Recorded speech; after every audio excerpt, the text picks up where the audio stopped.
lansia narasumber ya. Betul, betul. Dan pastinya sudah pas kita untuk menanyakan nih tentang kondisi nakes. Dokter Citra sudah terhubung kembali? Oke. Ya, bisa dilanjutkan dok, silakan. Sinyalnya kurang bagus. Jadi memang segala macam sistem di rumah sakit ini ya berubah ya dengan adanya COVID. Mulai dari alur, kemudian ruangan, kemudian APD itu semua berubah. Dan kami semua harus segera mengikuti aturan yang memang berlaku saat ini agar kami sendiri aman gitu. Kami aman, keluarga kami aman, orang-orang sekitar juga aman. Jadi memang untuk saat ini apalagi jumlah penderita COVID yang semakin bertambah, kemudian klaster keluarga yang bertambah, ya kami sendiri juga berusaha untuk kami dan orang sekitar kami juga tidak ikut tertular. Jadi memang mau tidak pun mengedukasi pasien dan keluarganya agar tidak semakin tambah jumlah. Betul. Dokter Citra, kalau saya boleh bertanya, ini di mana jumlah korban juga semakin bertambah. Tapi kalau dari sudut pandang seorang nakes, kira-kira tantangan apa aja sih yang diterima saat ini dan juga apa yang sekiranya dari nakes sendiri bisa mengantisipasi hal-hal tantangan-tantangan tersebut? Ya, untuk kami otomatis pertama kami harus melengkapi diri kami sendiri. Kami bisa melayani pasien-pasien penderita. Kedua, kami sendiri tidak menjadi orang yang menularkan kepada orang lain.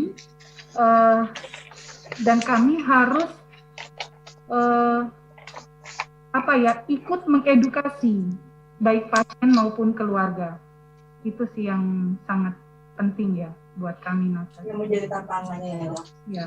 Dokter mungkin bisa diceritakan nih, kita sebagai orang awam kebetulan kita bertiga nih belum pernah ya, alhamdulillah nih, napas COVID-19 gitu ya. Seperti apa rasanya menjadi seorang nakes begitu ya di dalam kurungan seragam APD selama berjam-jam? Itu berapa lama sebenarnya nakes itu mengenakan APD? Pergantiannya itu perlu berapa lama dalam sehari begitu? Kemudian protokolnya seperti apa bagi seorang nakes di dalam merawat pasien di rumah sakit khususnya? Silakan saya ceritakan kepada sahabat Sonora, smart listeners dan juga teman motion. Oke. Pertama memang rasanya luar biasa, Mbak. Kami harus memakai seragam yang mumpuni. Pertama itu memakai, kalau untuk di ruang COVID itu sendiri ya, kami harus memakai APD level 2, bahkan level 3, karena ada beberapa tindakan yang beresiko. Jadi kami memakai hazmat, masker pun bukan hanya masker bedah ya, tapi kami memakai masker 2 lapis. Oke. Bagus itu memang N95, cuma memang harganya masih relatif mahal ya. Sementara kami memakai sekali buang. Jadi memang kami minimal memakai 2 lapis masker KN95 dengan masker bedah. Kemudian memakai hazmat itu terus terang tidak nyaman ya. Segi bahannya, panasnya gitu. Nah kami rata-rata memakai itu satu shift itu 8 jam. 8 jam. Karena memang untuk pengaturan tenaga sendiri kami agak susah ya. Ada nakes yang memang bersedia bekerja dengan resiko seperti ini, tapi kami juga tidak bisa memaksakan jika ada beberapa nakes lain yang akhirnya mengundurkan diri.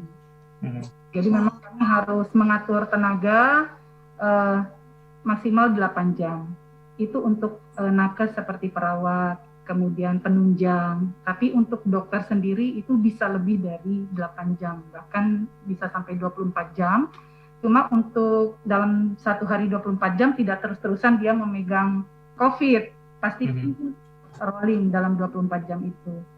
Karena ada kebutuhan dasar kan, seperti makan, kemudian ke toilet dan sebagainya.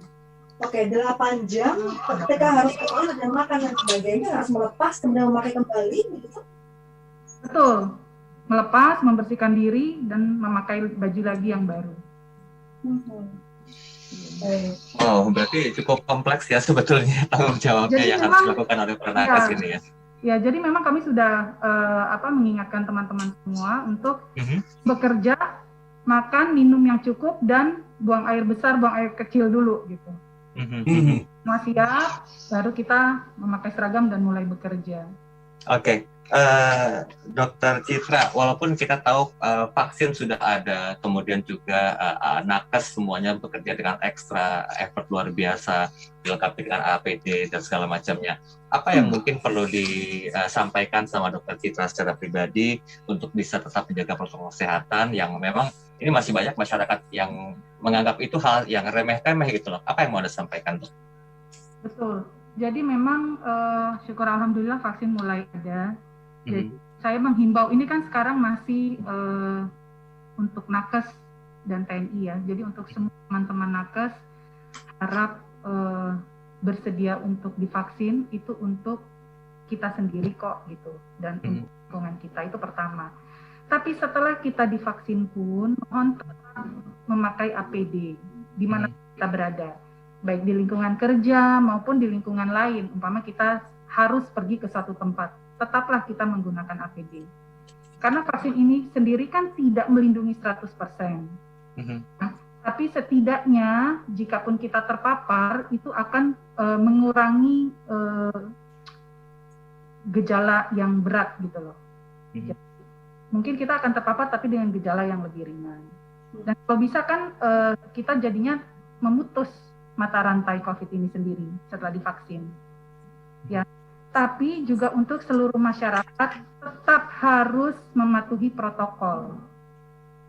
Karena tidak mudah menghabiskan COVID ini dalam waktu singkat, juga tidak mudah.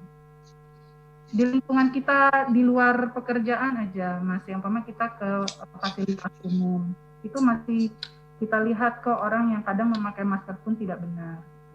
Itu kan meningkatkan resiko dia untuk tertular COVID. Jadi kalau memang kita berbicara, bagaimana? Ya, jadi walaupun kita nanti sudah divaksin, tetap kita harus menjaga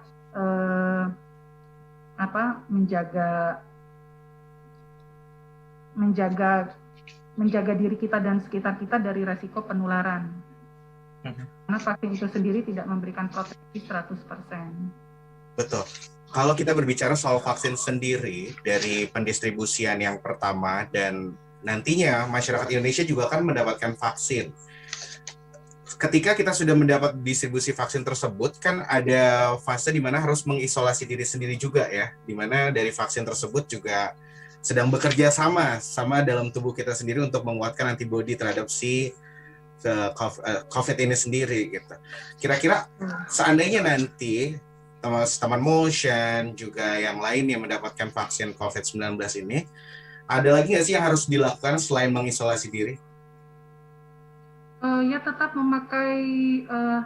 melakukan protokol kesehatan. 3M sampai 5M sekarang ya.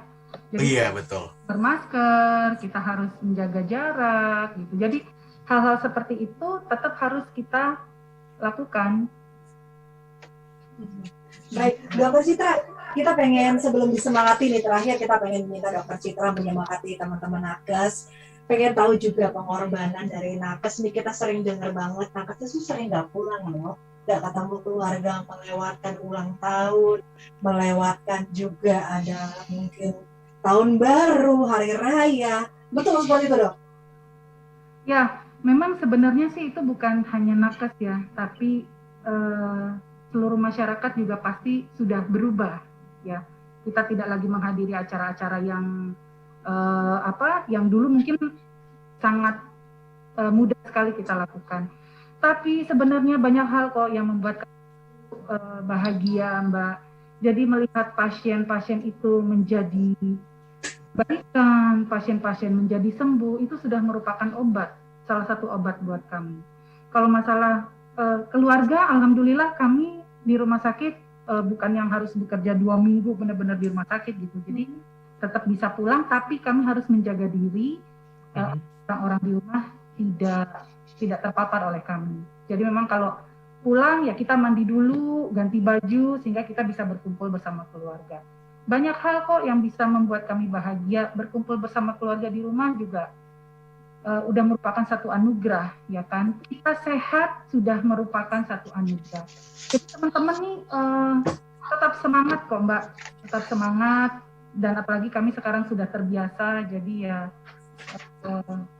berdoa, melihat pasien-pasien itu sudah merupakan obat buat kami. Siap, terima kasih Dokter Citra. Terima kasih banyak dok. Oke dok. Sehat selalu Dokter. Sehat selalu, salam untuk nakes yang lainnya juga ya. Terima kasih. Selamat pagi. Pagi dok. Selamat pagi. Ya, sahabat Sonora, Smart Listeners dan juga teman motion, jangan lupa kita mengingatkan terus ya, untuk yang ingin menunjukkan kepeduliannya dengan berdonasi, ini tujuannya untuk teman-teman nakes tentu saja. Betul. Langsung saja bisa kirim donasi Anda Di rekening BCA dengan nomor 001-331-0090 atas nama PT Radio Sonora. Oke, sekali lagi kirim donasi Anda ke rekening Satu Cinta untuk Indonesia di 001-331-0090 di BCA atas nama PT Radio Sonora. Yes, kita masih punya satu sesi lagi terakhir. Jangan kemana-mana, kita kembali setelah yang satu ini. Jangan kemana-mana ya, Satu Cinta untuk Indonesia, hasil kolaborasi Sonora, Smart FM, dan Motion Radio bakal balik lagi abis yang satu ini. So, stay tune! Sumarekon Bekasi, pengembang modern smart city di Gerbang Timur Jakarta, kawasan hunian premium dengan fasilitas dan infrastruktur modern berskala dunia, menghadirkan Magenta Residence. Magenta Residence, klaster terbaru view danau dengan desain terbaru modern tropical non-elegan dan layout yang fleksibel menghadirkan hunian kekinian 2 lantai yang harmonis dengan alam nan asri. Dilengkapi fasilitas eksklusif clubhouse, lokasi dekat Sumarekon Mall Bekasi, dan kemudahan akses tol serta pengelolaan town management profesional. Dipasarkan tahap 2, lokasi terbaik view danau. Harga mulai 1,2 miliar dengan diskon booking fee 15 juta, free kanopi, dan angsuran DP 13 jutaan. Informasi 021 886 6666 dan 0878 7000 1991. Sumarekon Bekasi, discover wonderful life in our class city. Anak adalah buah hati keluarga. Menjaga anak agar tidak tertular COVID-19 tentunya akan dan harus dilakukan oleh setiap keluarga. Karena anak yang tertular COVID-19 akan menjadi sumber penularan bagi orang di sekelilingnya walaupun si anak tampak sehat dan merasa sehat. Salah satu cara agar anak tidak tertular COVID-19 adalah dengan membiasakan diri untuk memakai masker. Namun, meminta anak untuk membiasakan diri memakai masker tentunya bukan hal yang mudah. Selain memilih bahan baku masker yang nyaman untuk dikenakan, mulailah pemakaian masker sedini mungkin. Saat di rumah, mulai kenalkan pemakaian masker. Lakukan ketika suasana hati anak sedang baik dan ketika anak melakukan aktivitas yang tenang, serta tidak membutuhkan banyak asupan oksigen, misalnya ketika anak sedang membaca, mewarnai, atau menonton. Tips ini dipersembahkan oleh Dr. Santi dari Medical Center Kompas Gramedia dan Sonora FM 92 Jakarta, a part of KG Radio Network.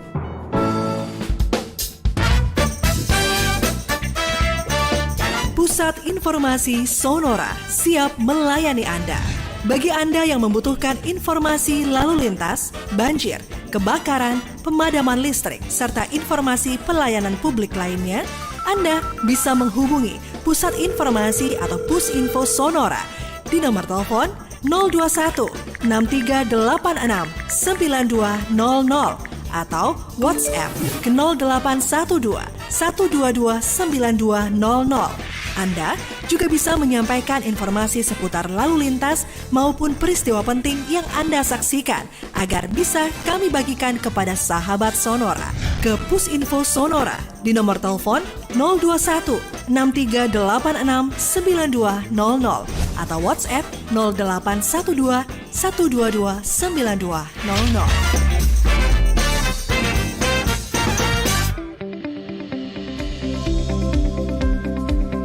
Sahabat Sonora, salah satu jenis penyakit kanker adalah kanker serviks. Apa saja penyebab dari kanker serviks? Berikut penjelasan Dr. Santi dari Medical Center Kompas Gramedia. Kanker serviks adalah kanker yang terjadi pada mulut rahim. Penyebab utama kanker serviks adalah Human Papilloma Virus atau HPV. HPV adalah jenis virus yang menginfeksi kulit dan mukosa. Ada lebih dari 100 jenis HPV dan digolongkan menjadi resiko rendah yang sering menyebabkan kutil pada area genital, jari-jari, kaki, dan tangan. Jenis ini jarang sekali menyebabkan kanker. Penularan terjadi melalui kontak kulit ke kulit, termasuk kontak langsung dengan kutil dan kontak tidak langsung melalui benda yang tercemar virus HPV, terutama di tempat yang hangat dan lembab.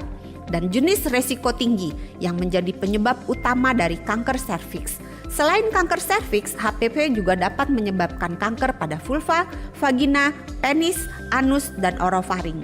Penularan jenis ini terjadi melalui kontak kulit ke kulit terutama dalam aktivitas seksual. Walaupun tidak dapat sepenuhnya mencegah kontak kulit ke kulit, penggunaan kondom dapat mengurangi resiko terpapar virus ini. Saat ini sudah tersedia vaksin untuk HPV.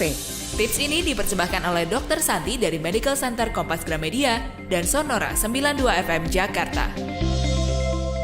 Punya lagu favorit yang ingin Anda dengar? Here's to the ones that we got. Cheers to the wish you were here but you're not, cause the drinks bring back all the memories. So go ahead and drive me insane. Baby, run your mouth. Aku tak tahu kita memang tak mungkin, tapi mengapa Anda bisa request di AMKM. Hadir setiap hari pukul 12 sampai 14 waktu Indonesia Barat dan AMKM Malam hadir pukul 20 hingga 22 waktu Indonesia Barat. AMKM di Radio Sonora, melegenda di hati pendengarnya. Menemani sore hari hingga jelang malam Anda, Sonora hari ini hadir dengan topik bahasan santai penuh gagasan cerdas, lagu-lagu bagus, dan update informasi lalu lintas serta berita terkini. Ini yang dibicarakan dalam rapat dengar pendapat kemarin antara PT Pertamina dan Komisi 7 DPR. Karena pada prinsipnya kan penularan terjadi karena ada 2 orang atau lebih yang terlihat cukup ramai, namun lancar. Tadi yang ada beberapa kegiatan menyampaikan pendapat di 3 tempat. Namun sahabat Sonora, ruko di Jalan Desa Gambir Jakarta Pusat roboh dan sempat menghalangi lalu lintas. Indonesia memiliki 2 jalur pengembangan vaksin, di mana pertama pengembangan vaksin merah putih oleh Kementerian. Sonora hari ini hadir setiap hari Senin hingga Jumat, mulai pukul 4 sore hingga pukul 7 malam. Balik lagi di Satu Cinta untuk Indonesia. Kolaborasi Sonora, Smart FM, dan Motion Radio. Langsung dengerin yuk. Kita kembali lagi di Satu Cinta untuk Indonesia dan menyapa sahabat Sonora, Smart Listener, dan juga teman Motion, dan memberitahukan bahwa siaran ini disiarkan langsung di 33 radio bagian dari Kompas Gramedia mulai dari Surabaya, Yogyakarta, Solo, Semarang, Bandung, Cirebon, Bali, Medan, juga di Lampung, Pontianak, Palembang, Bangka, Aceh, Pekanbaru, Banjarmasin, Makassar, Manado, Balikpapan, Purwokerto, dan juga Malang. Kembali bersama saya Devri, ada Rara, dan juga ada Daryl masih berbincang-bincang barengan kali ini bersama salah satu tenaga kesehatan yang merupakan garda terdepan dari perang kita melawan pandemi COVID-19. Sudah terhubung dengan Mbak Septi. Halo Mbak Septi. Halo, selamat siang, selamat pagi Mas. Pagi dong. Apa kabar Mbak Septi? Selamat pagi semua. Pagi. Ini jangan-jangan kelamaan di rumah sakit sampai lupa ini udah masih pagi gitu ya. Jamnya udah berubah ya. Mau diberitahukan dulu untuk sahabat Sonora, Smart Listener, dan juga teman Motion, Mbak Septi ini merupakan perawat rumah sakit Karyadi Semarang, Jawa Tengah, betul ya? Iya, betul. Dan masih bertugas sampai saat ini ya? Sampai saat ini, hari ini juga masih dinas juga. Masih dinas ya? Berarti hari ini agak lowong ya? Ya, ada kita kan pergantian shift ya. Kalau kita langsung berbicara tentang pandemi ini gitu ya, di berbagai kota di seluruh Indonesia juga kita tidak bisa pungkiri angkanya juga makin terus meningkat gitu kan. Dan sejauh ini sudah lebih dari 1 tahun kita bertemu dengan COVID-19. Mbak Septi sebagai garda terdepan, sebagai tenaga kesehatan, apa aja sih tantangan-tantangan yang dirasakan sampai saat ini? Apakah terus meningkat atau masih sama dengan tahun-tahun sebelumnya? Tantangannya beda banget ya. Sekarang pandemi COVID-19 dengan tahun-tahun sebelumnya tentunya. Tahun 2020, tahun 2019 apalagi ya, sebelum ada pandemi itu lebih tantangannya lebih luar biasa saya bilang. Ya, sekarang kalau di 2020 mungkin awal pandemi ya, kita semua berusaha gimana caranya survive di awal-awal pandemi. Itu pasti mengejutkan semua orang, nggak cuma tenaga medis aja, tapi semua lini, semua aspek kehidupan terdampak ya. Dan di tahun ini mudah-mudahan kita bisa lebih baik lagi lah setelah pengalaman 1 tahun ini. Tadi Mbak Septi bilang tantangannya banyak gitu. Boleh diceritain nggak sih? Curhat boleh loh Mbak Septi. Apa sih sebenarnya yang menjadi tantangannya nakes nih selama pandemi dalam menangani para pasien gitu? Supaya sahabat Sonora, teman Motion dan juga Smart Listeners tuh tahu gambarannya. Oh sebenarnya seperti ini toh susahnya menjadi seorang nakes gitu. Yang pertama waktu di awal pandemi bulan Februari Maret tahun 2020 itu kita sebagai tenaga kesehatan tuh dapat stigma yang begitu luar biasa. Jadi bahkan mungkin kalau kita flashback di awal tahun kemarin banyak tenaga kesehatan yang ada yang dikucilkan dari lingkungan, ada yang keluarganya juga, bahkan sampai keluarganya, nggak cuma tenaga medisnya aja tapi keluarganya juga dikucilkan. Terus kita ada beberapa kejadian-kejadian tenaga kesehatan juga kan yang mungkin agak sedikit menyakiti hati kita lah. Seperti itu tantangan pertama waktu awal-awal pandemi. Kemudian tantangan berikutnya karena ini adalah kalau istilah kami itu adalah emerging disease. Emerging disease itu kejadian penyakit yang baru ya, baru pada awal tahun 2020. Jadi semuanya itu benar-benar masih dalam penelitian, masih dalam proses research, masih dalam pembentukan protokol, pembentukan standar operasional prosedur. Itu tantangannya luar biasa. Jadi gimana kita harus membuat formula yang baru, harus membuat penelitian, ini diteliti baik atau tidak, digunakan atau tidak, itu sangat menguras tenaga, pikiran. Oke. Ya Mbak Septi, saya potong sedikit. Kalau tadi melihat tantangan di awal kan begitu berat gitu ya. Nah sekarang juga tantangannya akan lebih berat lagi karena pasien COVID-19 terus bertambah gitu setiap harinya, minggunya, bahkan hitungan bulanannya. Ini challenging tersendiri nggak sih sebetulnya? Apakah memang menjadi sebuah hal yang udah biasa gitu ketika nakes merupakan garda terdepan untuk menghandle pertolongan pertamanya terhadap pasien COVID-19? Gimana Mbak Septi? Karena pasien semakin banyak dan jumlah kami tidak bertambah terlalu signifikan. Jadi antara jumlah pasien dengan jumlah tenaga kesehatan yang menangani itu seperti kejaran ya, antara jumlah pasiennya naiknya cepat sekali, sedangkan lulusan tenaga kesehatan yang siap pakai untuk dijadikan tenaga kesehatan garda terdepan itu naiknya tidak terlalu signifikan. Jadi ada perbandingan yang kurang ya. Jadi kita mungkin, dan di sisi lain mungkin ada tenaga kesehatan juga yang sakit, ada yang gugur seperti itu. Nah itu pasti sangat membuat ini juga. Iya, kalau kita masih berbicara pastinya tentang COVID-19 gitu, berbicara di awal pertama kali ada kasus, itu kan terlihat sekali seberapa paniknya seluruh masyarakat Indonesia gitu ketika kasusnya masih hitungan 10.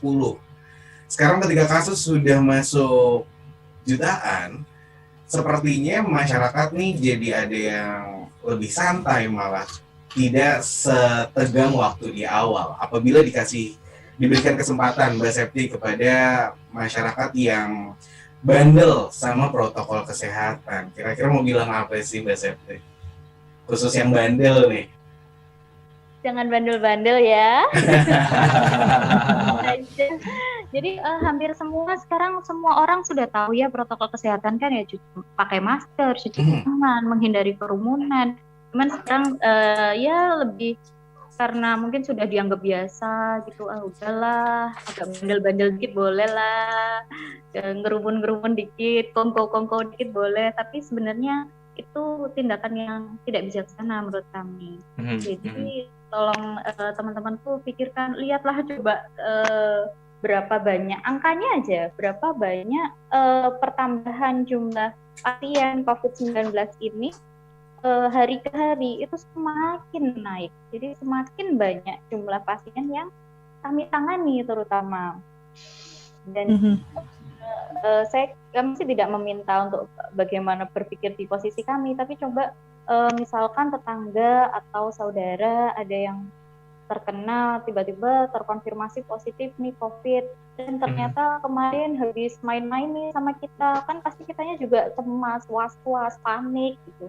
Ya alangkah lebih baiknya kita sejak awal memang melakukan upaya-upaya preventif, kita mematuhi protokol kesehatan supaya nanti ke depannya juga kita enteng gitu. Oh, ada yang positif nih tetangga, tapi saya pakai masker terus, oke lah, saya nggak kena gitu. Cuman untuk supaya kitanya juga nyantai gitu. Mbak Septi, ini shift di Rumah Sakit Karyadi nih, Mbak Septi bekerja di situ berapa jam sih dalam satu shiftnya? 7, 10. Jadi seperti pada umumnya shift jaga itu 7 jam di pagi, 7 jam di siang, 10 jam di malam. Dan itu full dengan APD level 3 ya?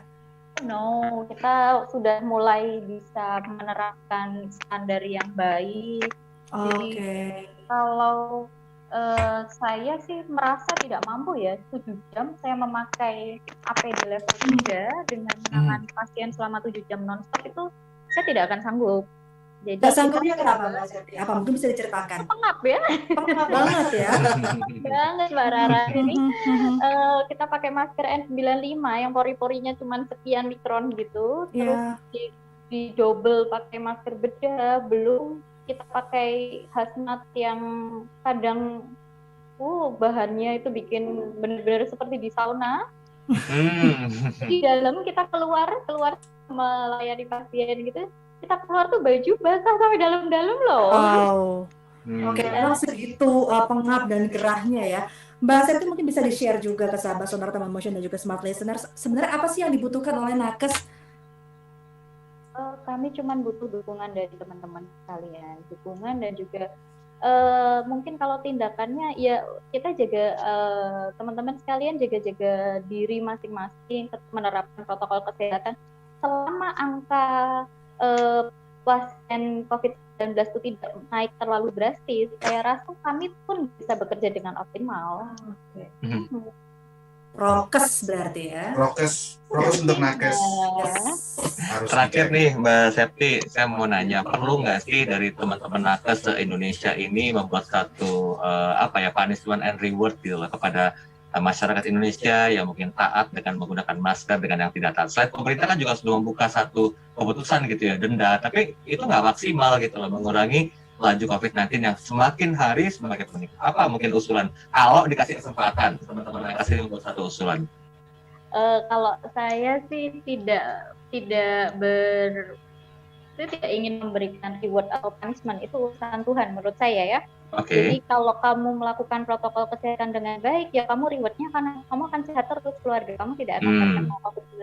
Dan punishmentnya jika kamu lalai terhadap protokol kesehatan, kamu mengabaikannya, punishmentnya mungkin Anda ataupun keluarga terdekat Anda yang terkena COVID-19. Jadi intinya membuat satu kesadaran diri sendiri ya, untuk sadar protokol kesehatan. Benar, kesadaran diri sendiri. Tidak bisa, kalau menurut saya sih untuk ada reward atau punishment dari pemerintah sekalipun, kalau dari diri sendiri tidak ada, nggak bisa gitu. Kesadarannya yang paling penting ya. Pada akhirnya kita harus mengingatkan diri sendiri dan juga sekitar yang terdekat ya. Baik Mbak Septi, terima kasih banyak atas waktunya untuk sharing-sharing ceritanya juga. Semoga berhasil mengeluarkan unek-unek sedikit ya. Terima kasih. Semangat selalu. Selalu menambah semangat ini. Terima kasih Mbak Rara, Mas Daryl, Mas Jeffrey, ini nambah semangat saya loh. Tadi juga mengikuti acara Satu Cinta untuk Indonesia ini, berasanya kami ini benar-benar sebagai Dicintai. Dicintai gitu loh, rasanya tuh seperti Alhamdulillah. Puji Tuhan, alhamdulillah. Kalau ada waktu di luar titip salam sana. buat nakes yang lain, Mbak Septi ya. Siap, nanti kami sampaikan teman-teman Siap. ya. Terima kasih. Terima kasih, selamat pagi. Thank you, selamat beraktivitas Mbak Septi. Iya, sahabat Sonora, smart listeners dan juga teman motion. Tadi kita sudah berbincang dengan 3 narasumber kita. Ada Pak Tung Desabaringin sebagai penyintas COVID, kemudian Dr. Citra Heti, Ketua Satgas ya dari salah satu rumah sakit ya, kemudian juga Mbak Septi sebagai seorang perawat. Intinya kita tahu bahwa dari semua ini barriernya cuma satu, protokol kesehatan. Protokol kesehatan. Mungkin kita selalu merasa saya tuh selalu menjaga protokol kesehatan. Minum vitamin kok cukup, udah kuat, Betul. imunnya bagus. Tapi kalau merasa sudah menjaga semua, jangan lupa diingatkan orang yang di sekitar. Kadang Yes. suka lupa. Apalagi kalau sudah terlalu dekat, kita ngobrol suka dilepas. tuh Nah, protokol tetap prokes harus ketat. Apa aja sih? Apanya? Prokes ya. Protokol kesehatan ya. Pakai masker, paling penting. Menjaga jarak dan Mencuci- hindari kerumunan, Mencuci tangan dan juga mengurangi mobilitas ya kalau nggak penting. Itu nggak yang usah paling kemana-mana. penting. Kalau nggak perlu, nggak usah lah keluar-keluar ya. Kita mau ingetin juga untuk sahabat Sonora, smart listeners dan juga teman motion yang ingin mendonasikan kepeduliannya dengan berdonasi ini untuk tenaga kesehatan, langsung saja bisa kirim donasi Anda ke rekening Satu Cinta untuk Indonesia.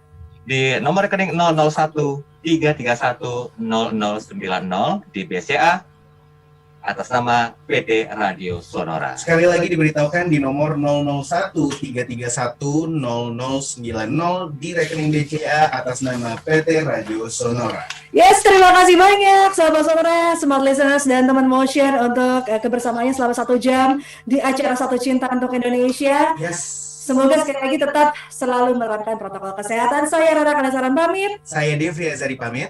Saya Daryl Adam. Salam Satu Satu Cinta untuk Indonesia dan jaga prokes untuk nakes. Itu dia Satu Cinta untuk Indonesia.